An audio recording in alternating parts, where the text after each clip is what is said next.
కాకుండా semi conductor అనేది ఇండస్ట్రీలో అన్నిటికీ అవసరం. మీ సెల్ ఫోన్లకు అవసరం, ప్యాకేజింగ్కి అవసరం, చాలా అన్నిటికీ అవసరం. అలాంటి సెమీ కండక్టర్ కూడా ప్రాధాన్యత ఇచ్చాం.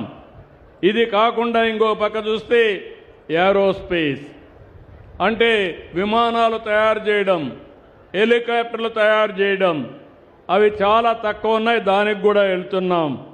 ఇంకో పక్క ఆటోమొబైల్.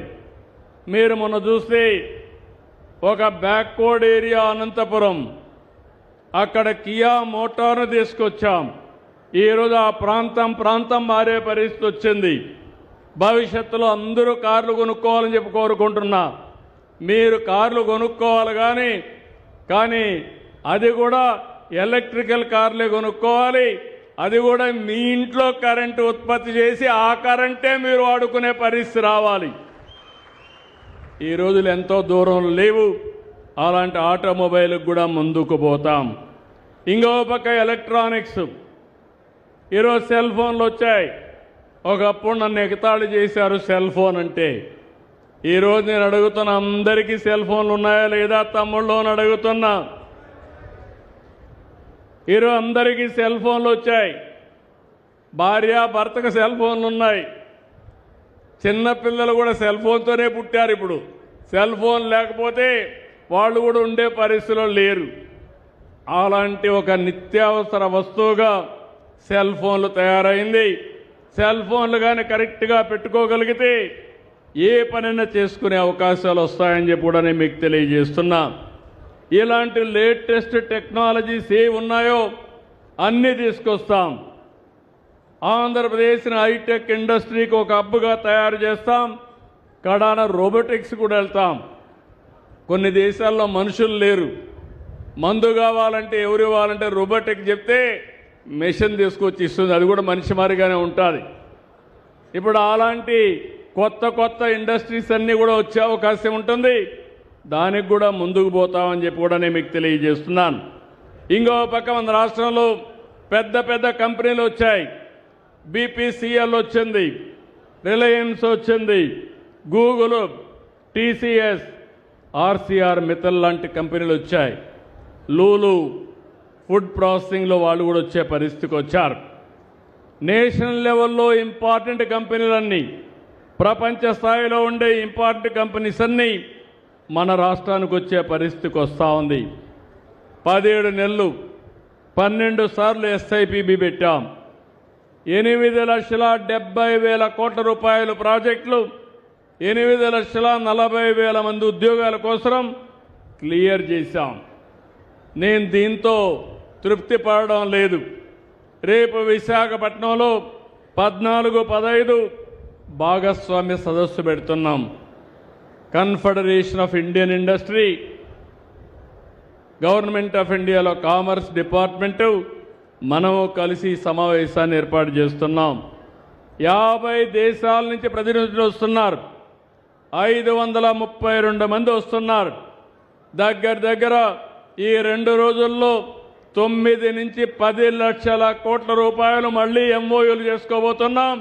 ఒక 8 నుంచి 10 లక్షల మందికి ఉద్యోగాలు రాబోతున్నాయి. ఇవన్నీ చేస్తూనే నేను ఒకటే ఆలోచిస్తున్నాను. ఆ ఆలోచన మీరు ఒక్కసారి చూస్తే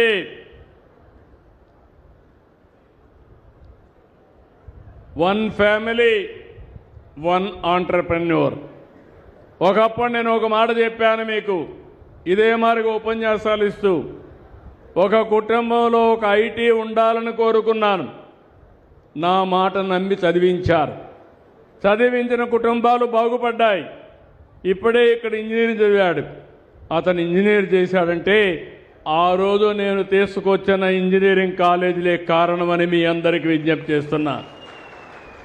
ఇక్కడ చదువుకున్న వాళ్ళు ప్రపంచం అంతా వెళ్ళారు, ఉద్యోగాలు చేశారు, అక్కడి నుంచి పరిశ్రమలు పెట్టారు, ఆంటర్‌ప్రెన్యూర్స్గా మారారు.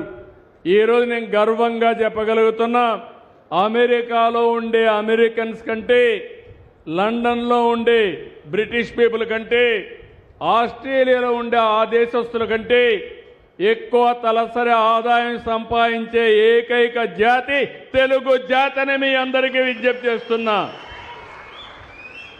ఇది ఎన్నేండ్లు? 25 ఏళ్ళు. నేను మారలా, పరిస్థితులు మారాయి.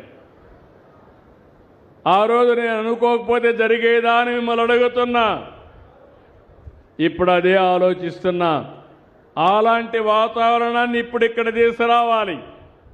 ఆ రోజు నేను చెప్పింది 1 ఫ్యామిలీ 1 ఐటీ.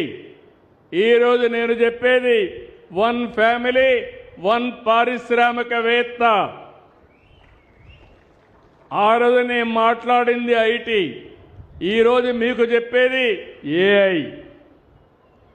ప్రతి ఒక్క ఇంట్లో కూడా ఆర్టిఫిషియల్ ఇంటెలిజెన్స్ మీరు వాడాలి. మీ అవసరాలు తీర్చడానికి ఏఐ ఆల్గరిథమ్స్ రాయాలి, పిల్లలంతా రాయాలి, యూజ్ కేసెస్ తయారు చేయాలి. అప్పుడే మనకు భవిష్యత్తు ఉంటుందని చెప్పి కూడా నేను మీకు తెలియజేస్తున్నా. ఈరోజు ఇక్కడే మీరు చూస్తున్నారు పెదవుర్లపాడు, ఇక్కడ మంచి ఇండస్ట్రియల్ పార్క్ వస్తూ ఉంది. ఇప్పుడే నేను మాట్లాడాను, ఇక్కడే పక్కనే నేషనల్ హైవే వస్తుంది, రామాయణపట్నం పోర్ట్ వస్తుంది, రేపు రాబోయే రోజుల్లో పామరుకు రైల్వే స్టేషన్ వస్తుంది, రేపు రాబోయే రోజుల్లో మీకు ఏ మాత్రం అనుమానం లేదు, నీళ్లు కూడా వెలుగొండ నీళ్లు ఈ ప్రాంతాన్ని సస్యశ్యామలం చేయబోతున్నాయి. 96లో నేను ప్రారంభించాను, ఫౌండేషన్ వేసా.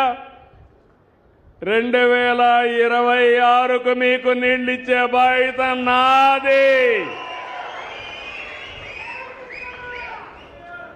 ఇది కానీ అయితే మీ జీవితాల్లో కనిగిరి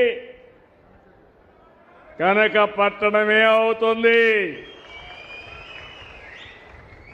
నేను ఒకటే ఆలోచిస్తున్నాను, రాష్ట్రాన్ని మొత్తం ఆలోచిస్తున్నా. మీరు గుర్తుపెట్టుకోవాలి, వెనుకబడిన ప్రాంతాలపైన ప్రత్యేకమైన శ్రద్ధ పెట్టాను. పరిశ్రమలంటే కొన్ని ప్రాంతాల్లోనే కాదు, వెనుకబడిన ప్రాంతాల్లో రావాలి. నీళ్ళంటే కొన్ని ప్రాంతాలకే కాదు, కరువు ప్రాంతాలకు రావాలి. అందుకే ఈరోజు మీరు చూస్తే దీనిపైన రాజీ లేని పోరాటం చేస్తున్నాను. మొన్నే రాయలసీమ, ఒకప్పుడు రాళ్ల సీమ ఎడారిగా మారిపోతుందన్నారు.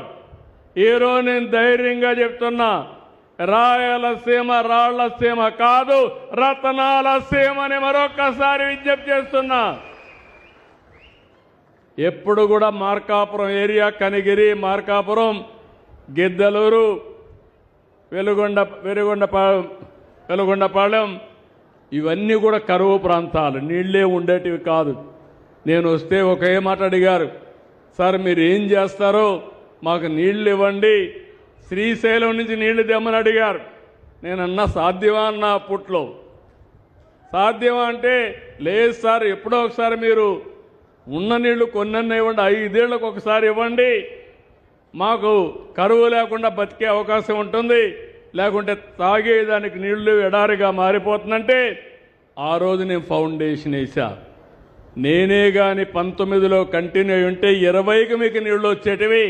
దానివల్ల ఈరోజు ఒక 6-7 ఏళ్ళు వెనక్కిపోయింది. అయితే శ్రీశైలం నుంచే కాదు, గోదావరి నీళ్లు కూడా తాగిచ్చి మీకు తీసుకొచ్చి మీకు తాగిస్తా. గోదావరి, శ్రీశైలం 2 వస్తాయి. ఈ 2 వస్తే ఒకసారి ఊహించుకోండి మీరు, ఈ ప్రాంతంలో కరువు అనే మాట ఉంటుందా తమ్ముళ్ళు అని. కానీ మీలో ఒక ఆలోచన రావాలి, కులము, మతము, ప్రాంతం ఇవన్నీ పోవాలి. ఎవరు అభివృద్ధి చేస్తారో, ఎవరు భవిష్యత్తుకు నాంది పలుకుతామో వాళ్ళకు అండగా మనం ఉంటే మన అభివృద్ధి అవుతుంది. వైకుంఠపాళి జరగకుండా ఉండుంటే 2000కు నీళ్లు వచ్చేటివి ఇక్కడికి. మీరు వైకుంఠపాళి ఆట ఆడారు, మధ్యలో గ్యాప్ వచ్చింది, మీ కష్టాలు అట్నే ఉండిపోయే పరిస్థితికి వచ్చాయి. భవిష్యత్తులో అందుకే రాష్ట్ర ప్రజలకు అడుగుతున్నా, సూపర్ 6 ఇస్తున్నావా లేదా అని మిమ్మల్ని అడుగుతున్నా. ఎప్పుడన్నా ఊహించారా అని మిమ్మల్ని అడుగుతున్నా. ఎన్ని కష్టాలున్నా అది నాకే పరిమితం, కానీ మీ ముఖాల్లో ఆనందం చూడాలని చెప్పి ఏకైక లక్ష్యంతో పనిచేస్తున్నాం. అవునా కాదా అని మిమ్మల్ని అడుగుతున్నా.